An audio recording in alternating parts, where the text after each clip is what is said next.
Doctor Naik, আপনি বললেন যে কোরআন শরীফে নাকি কোথাও কোনো ভুল নেই। আমি কোরআনে 20টারও বেশি ভুল দেখতে পাচ্ছি, সেটা আরবি ব্যাকরণে। এখন তার কয়েকটা আমি আপনাকে বলছি।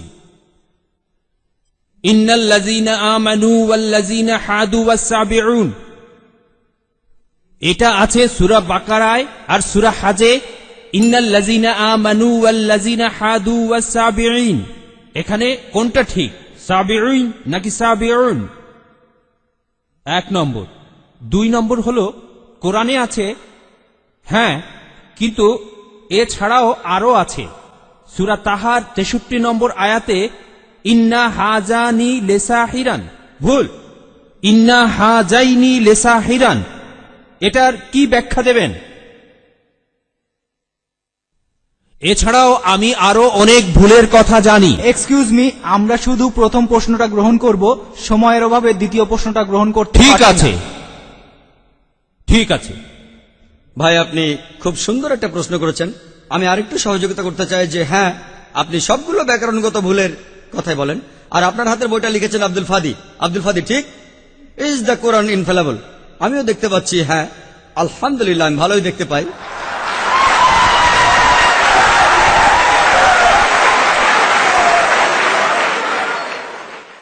আমি এই 20টা ভুলের সবগুলোর উত্তর দেব, কারণ আমি বইটা পড়েছি।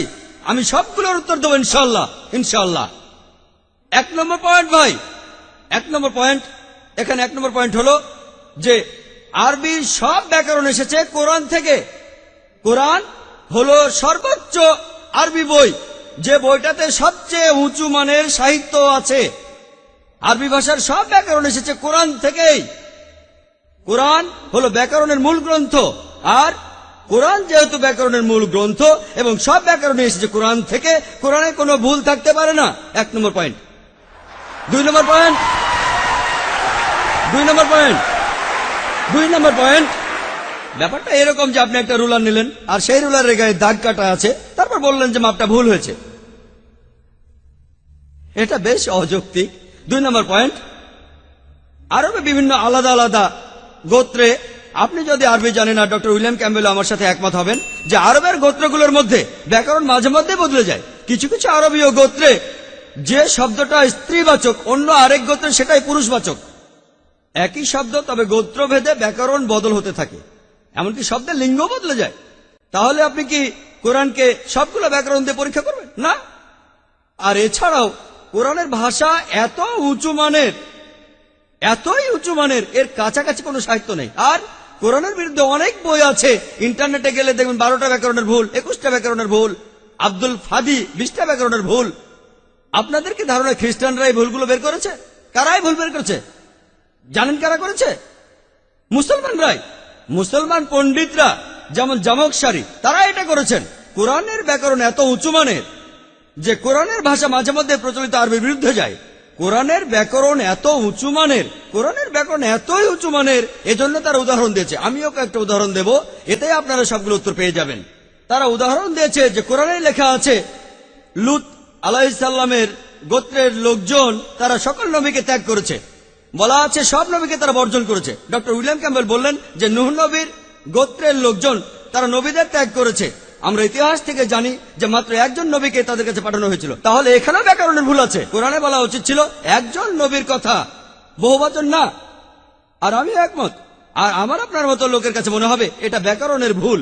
কিন্তু যদি আপনারা আরবদের লেখা বইগুলো পড়ে থাকেন, কোরআনের আসল সৌন্দর্য কি? সৌন্দর্যটা হলো কোরআনে কেন একজন নবীর কথা না বলে নবীদের কথা বলা হয়েছে। আপনারা জানেন কেন? কারণ আমরা জানি যে সব নবীদের হেদায়েতের বাণী মূলত একটাই, যে ঈশ্বর একজনই, তাওহীদের বাণী, আল্লাহ সুবহানাহু ওয়া তাআলার বাণী। লূত আলাইহিস সালামের লোকজন এবং নূহ আলাইহিস সালামের লোকজন তাদের নবীকে ত্যাগ করেছিল, আর পরোক্ষভাবে নিজেদের নবীকে ত্যাগ করে তারা সব নবীদেরই ত্যাগ করেছিল।